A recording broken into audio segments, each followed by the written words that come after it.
I'm putting this at the beginning of my video. Hope everybody's doing well. This video does kind of leave abruptly at the end, but I was pretty much done at the end. Yes, war is coming. This will be my video. Thank you, Betty, for sending me this. Thank you, everybody that sent me something. Greatly appreciated. War is coming. This will be the beginning of my video. God bless. How you doing? Hope everybody's doing well. God bless. I had great comments in my last video. This is very promising. Very promising. As I said, we have the solar flares. We have this alignment. Also, in the knowing, there's an alignment. So this is very promising. The gas situation. We're going to run out of gas in weeks. People are going to be calling for Trump's head, but he's going to disappear. He's going to disappear. Trump's going to disappear.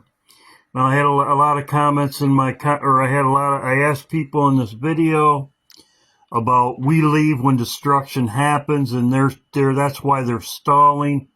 I had an overwhelming of people say yes. That's a fact. We're going to leave when destruction happens. I've chuckled. People make videos that we're just going to automatically just pop out of here before destruction happens. Even some of them make videos and say a date and a time. At this time, we're going to be leaving. I'm like, that's why I always back off of dates. I'll back off the 31st. Before the 31st, if I don't see these events coming to that are happening, they're Trump delays, I'm going to back off it right away. I've been saying this forever, not just now. I've been saying this forever. When Lot's wife left the city, she could see the destruction behind her. When Lot's wife left the city, she saw the destruction behind her. She looked, she could see it. And that's in the Bible. We will see the reward of the wicked. Thanks everybody that sent me something. Greatly appreciated. As you can see, they're even talking about it. The sun just did something we've never seen before. So they're talking about it. Thank you, Kathy, and everybody that sent me things. Greatly appreciated. I had this in my video. My last video about the hammer, World War III. We leave when this happens. We leave at World War III, that date. The hammer of the whole earth gets cut asunder. I showed this in my video. Dan, Trump's buddy, best friend, posted this, waiting for the hammer to fall.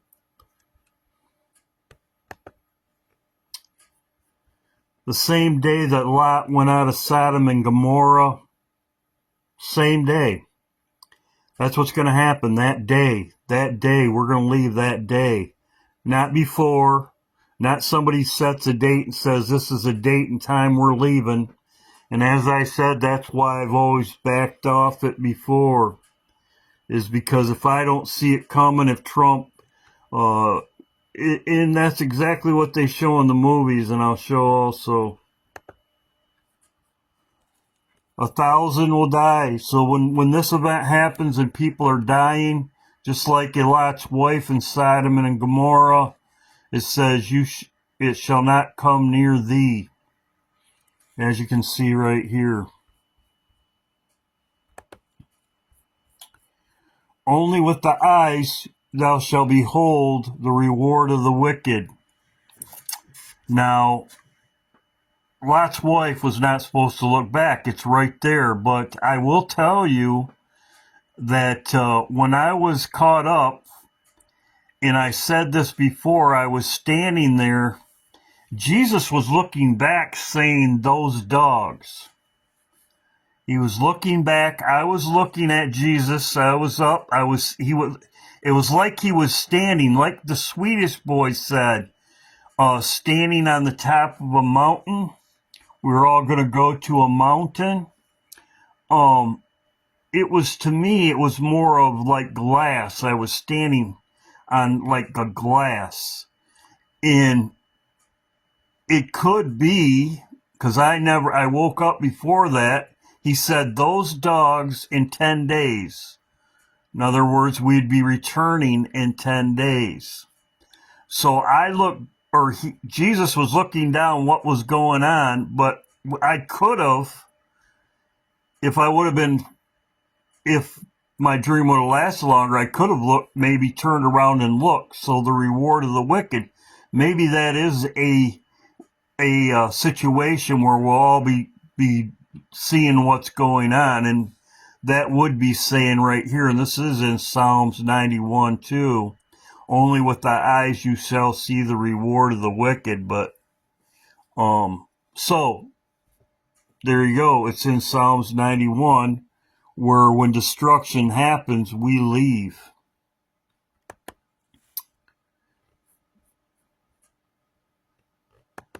This is also in the day after. These events all happen in one day.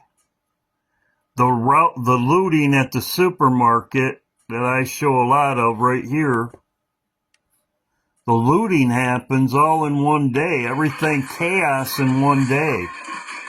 This event happens in one day. The day after. This day right here is when the nukes fly. Everybody's routing the supermarkets. Now I'm going to go over some things. Cuba plans to attack on U.S. soil. This is, everybody's been sending me, Betty, Carol, Lisa, Vivian, everybody's been sending me this. Cindy, Rhonda, everybody. Christina, greatly appreciated. This is what Grover said, or whatever, Henry says. He was saying that the ships, the nuke subs, would be off the coast, and that's where they're at right now. They're off the coast. Lisa sent me this also. Thank you, Lisa. As you can see, he also says, grievous upon the head of the wicked. So he's saying the same thing. When this all goes down, he's saying exactly what I'm saying. I've been saying this for years. This is not just something I just started saying. A lot of people say, no, we're going to leave, whatever. No, we leave. And even, like I said, I've seen people even say that this Friday, certain time at 5 o'clock, we're going to be leaving. No, it's going to be chaos. Order out of chaos. That day event. That's also what they show right here, My Pet Goat. As you can see, off the coast of Florida, Cuba, right there, we are very close. As you can see right here, that's exactly where he's pointing. My Pet Goat. Cuba fires Russian missiles as U.S. closer than ever. So we'll see what happens.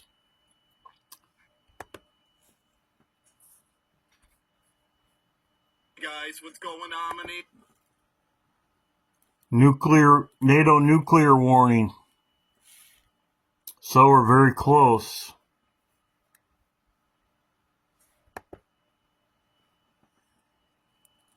Very interesting. This is very interesting.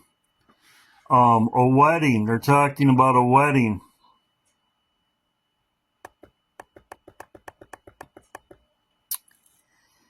Right here, exchange vows, but the years past, residents watering down her Lake Como fantasy. Right here it says,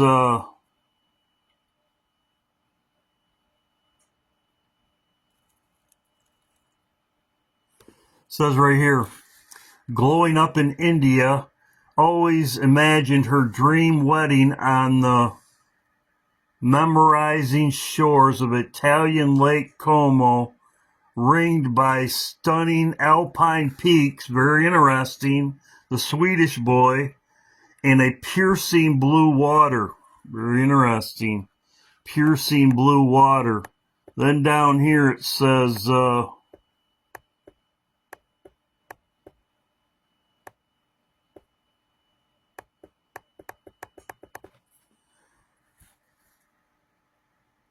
13 billion, 31. Very interesting.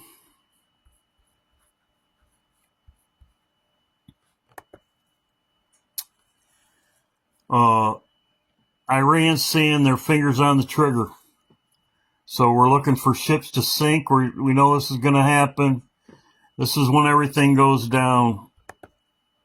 Sent to me by Kathy. Thank you very much, Kathy. Looks like skies tonight. We'll see what happens.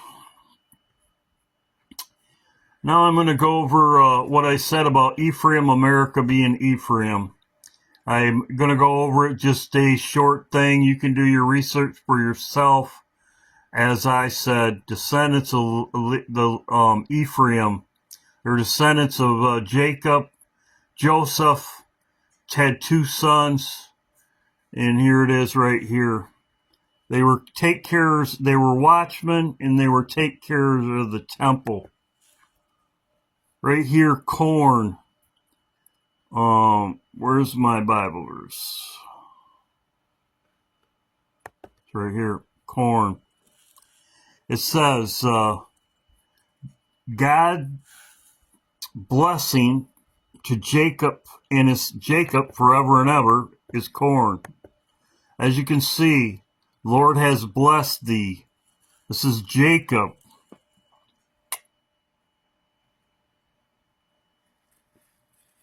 Had made an end of blessing Jacob. This is Jacob's blessing, and this is corn. He was blessed with corn, and that goes from his generation to generation. He was blessed. That goes to Joseph, the firstborn son, and then you go to Ephraim, his descendants. This is corn.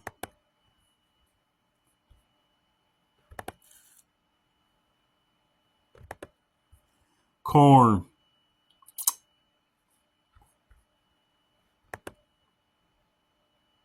Here it is, corn. The United States is the largest producer of corn, produced in roughly 33% to 35% global supply. As you can see, the United States, the blessing of corn went from Egypt with Joseph to America with corn. So as you can see, the corn, the blessing came. God has always fed his people. God has always fed his people. So corn, the United States, Ephraim, got a double blessing. Descendant of Joseph got a double blessing.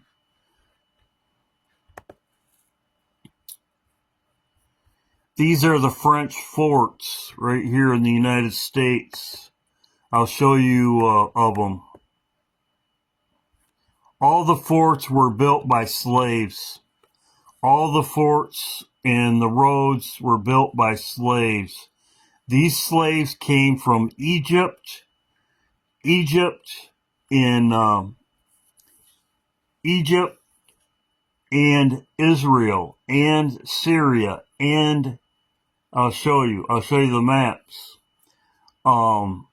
French, in Great Britain got their slaves from Africa. I've showed before where the slaves in Africa are descendants of Abraham, and I showed the wives of Abraham. I've went all through that before. The descendants of Abraham. I've said that they came slaves, just as the slaves of Egypt. They are slaves. They are brought here. They were slaves. Just as in Egypt, Moses' family were slaves in Egypt, and I went all through that. But France and Great Britain were fighting. You can check this out for yourself. Great Britain and France were not friends. They had a battle. Napoleon was going to take over Great Britain. Napoleon was going to, he had his army, he had his boats, and he was going to take over Great Britain. There was a battle. England won. They were fighting. They've always been fighting. They did not have ports together. They did not ship together. They blockaded each other. They hated each other. Napoleon, they hated each other. These are descendants of Jacob. Why is that important? It's right here. Jacob, 12 sons. He had 2 main wives, and he had concubines. He had 2 wives. Most people know that. There's Leah's, and there's Rachel's, okay? And then he had concubines too. But he had 2 wives. Okay? Rachel and Leah, okay? As you know, Joseph had 2 Ephraim. So Ephraim is a descendant of Joseph.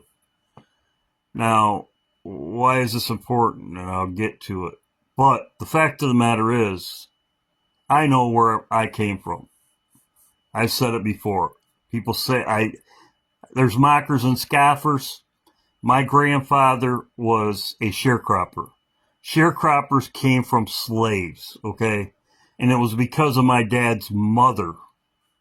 I'm a descendant of Ephraim because of my dad's mother. My dad's mother was a sharecropper.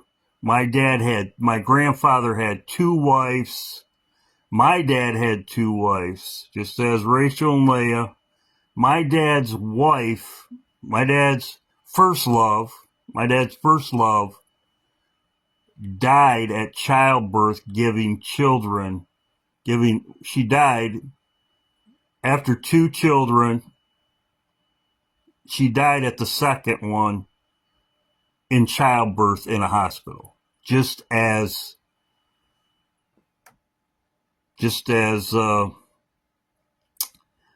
Jacob did. Just as Jacob's Rachel died giving childbirth. You can check that out for yourself.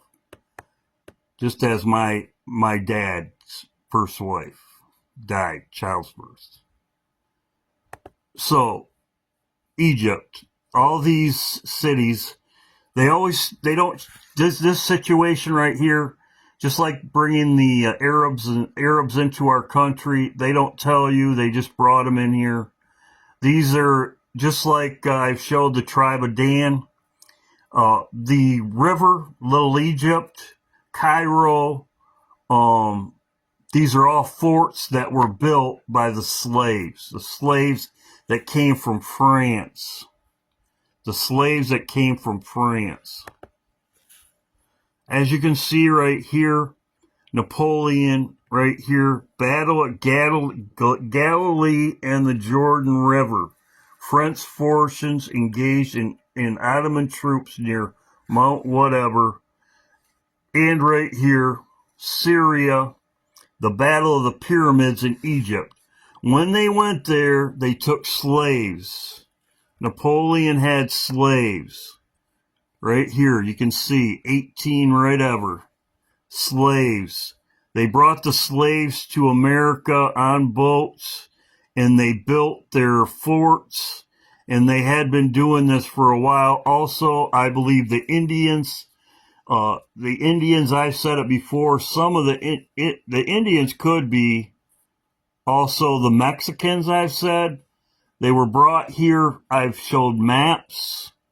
I'll show it at the end. I'll show maps. There's maps in Egypt. There's maps in Egypt of the United States before Christopher Columbus.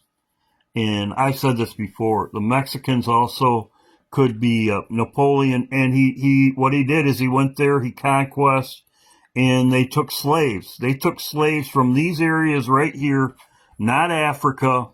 They took slaves from right here um, they took slaves and brought them to build their forts or whatever, and they were copying Great Britain. Great Britain was taking slaves from Africa, and Napoleon couldn't go to Africa. They were fighting the ports or whatever. Napoleon took all of his slaves, descendants, Egypt descendants, to America, in right here. Exactly. He abolished it, as you can see, abolished slavery right after he sold the Louisiana Purchase to America. He abolished slaves. Why? Because he was done.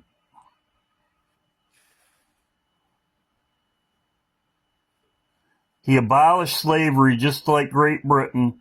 They abolished slavery at the Louisiana Purchase.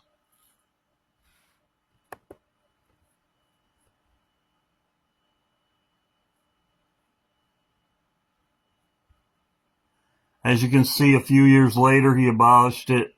This is the land. This is where all of our corn and everything comes from. But he was losing this anyway, because America was overtaking it. This is not Louisiana Purchase. They purchased this from France. Napoleon needed money to finance his wars and everything, like we are going broke. But as you can see, that's only a little part of what the French had. The French had this right here. I'm sure there's descendants of Ephraim in Canada also. But as you can see right here, all these forts that were built right here, they were built by slaves. Slaves built their forts, and what, for me, as you can see, the Louisiana Purchase was right up to here, okay? Right up to here. But you can see where French ports were. There are all these French names right here, all the way up in Ohio. And Napoleon brought slaves here, Ephraim, descendants of Ephraim, to America, as you can see right here. In what's concerning to me is right here, because this is where I'm from, right here on the Alabama-Georgia border. What happened is slaves right up in here, they brought them to America. And as you can see on the map, the Bible says Jacob was blessed with corn, and it's right up the Mississippi River, just like the tribe of Dan over in Germany, the Danube River. Wherever they went, they named stuff after that. You have Cairo, you have Little Egypt right here, Fort Charles, all these right in here in Illinois, all these right here. My grandfather was a sharecropper, okay? Sharecroppers, if you do your research, sharecroppers are just like the Mexicans that came in over to America. We had Mexicans do that when in the early years, they were slaves. Slaves became sharecroppers after the war. After the war, after abolition of slavery, the slaves they didn't have any land, they didn't have anything, and they became sharecroppers because the landowners needed people to harvest their crops just like the Mexicans do today. And as I said, the Mexicans could have been descendants of Ephraim also. I have said that before. Also, the Indians, it could be that the Indians, and I'll show the map at the end. But all these forts, and as I said, my grandfather was a sharecropper. So, and it was right here on the Alabama-Georgia border, and it was at this fort right here, Fort Tulane or whatever it's called, Tuis, whatever. So, all these are French names. That's from Napoleon. In the Louisiana Purchase, as you can see, the America was overtaking this land, a civil war, whatever. They were overtaking this land, and the part that was sold is less than what was originally had. But that's where all the corn comes from. The corn comes from right here, descendants of Ephraim, the blessing of Jacob. As you can see right here, here's another map. It shows it. So as you can see right here, corn, as I just showed, blessing of Abraham, or Jacob, excuse me, blessing, and that was all on the Mississippi River, just like the Nile River.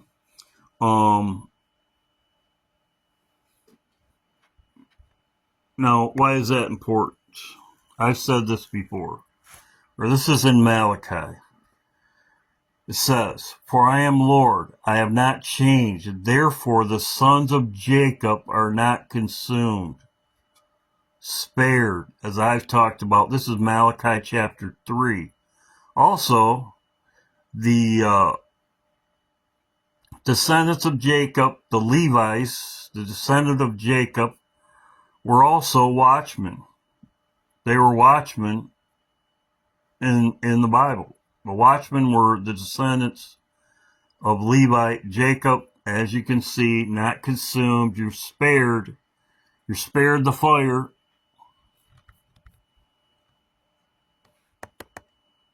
That's why it says Jacob.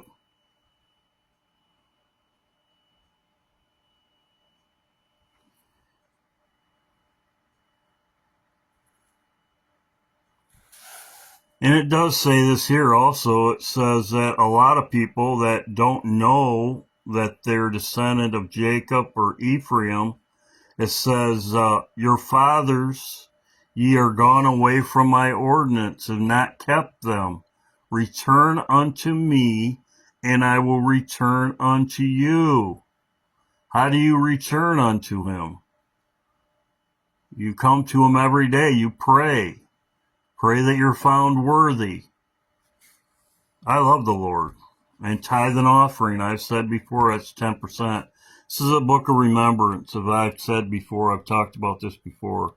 This is just short. I could go on and on about this. So, Malachi chapter 10. This is a book of remembrance, as I've talked about before. Or, excuse me, Micah chapter 4:10. I wanted to bring this to your attention also. I've talked about this before. Babylon. You shall in it, thou shalt dwell in the field, thou shalt even go to Babylon and redeem them. Thou redeem them, be delivered. The Lord shall redeem them from their hands of their enemies. So, this is a second group, I think. They'll be redeemed from the hands of their enemies in Babylon. So this also talks about it. Woman in travail. So I could go on it. Let's see. Was I going to say something else about this? Yeah, right here. I showed this before in my other videos. Egyptians had boats 4,500 years ago. Why do we think that they didn't try them out in the ocean? So I've showed this before. There's a 5,000-year-old map of America discovered in Egypt, reveals terrifying secrets. So as I said before, a lot of our history, Christopher Columbus was not in America first. I believe the Indians, as I said before, the Indians and the Mexicans, they could be descendants of Ephraim, descendants of Joseph and Jacob. Ephraim, descendants of Joseph. So what they tell you is a lie. America, people like my good friend DJ says, there's stuff that they won't even let you go in the bottom of the, what is it, out there in Wyoming and the Grand Canyon. They won't even let you go in the bottom of the Grand Canyon. There's stuff down there they don't want you to see. They hide things from you. But yes, they will the, these people that get this history thing, they want to know who you are. They're not giving you any favors. The DNA tests or whatever they do, they want to know who you are. They don't want. They're not doing you any favors. They've lied to you from the beginning. So this is the end of my video. I was going to make a long video on this, but the descendants of Ephraim. But yes, they're Americans, descendants of Ephraim, and they're brought here by Napoleon. He was bringing slaves here to America.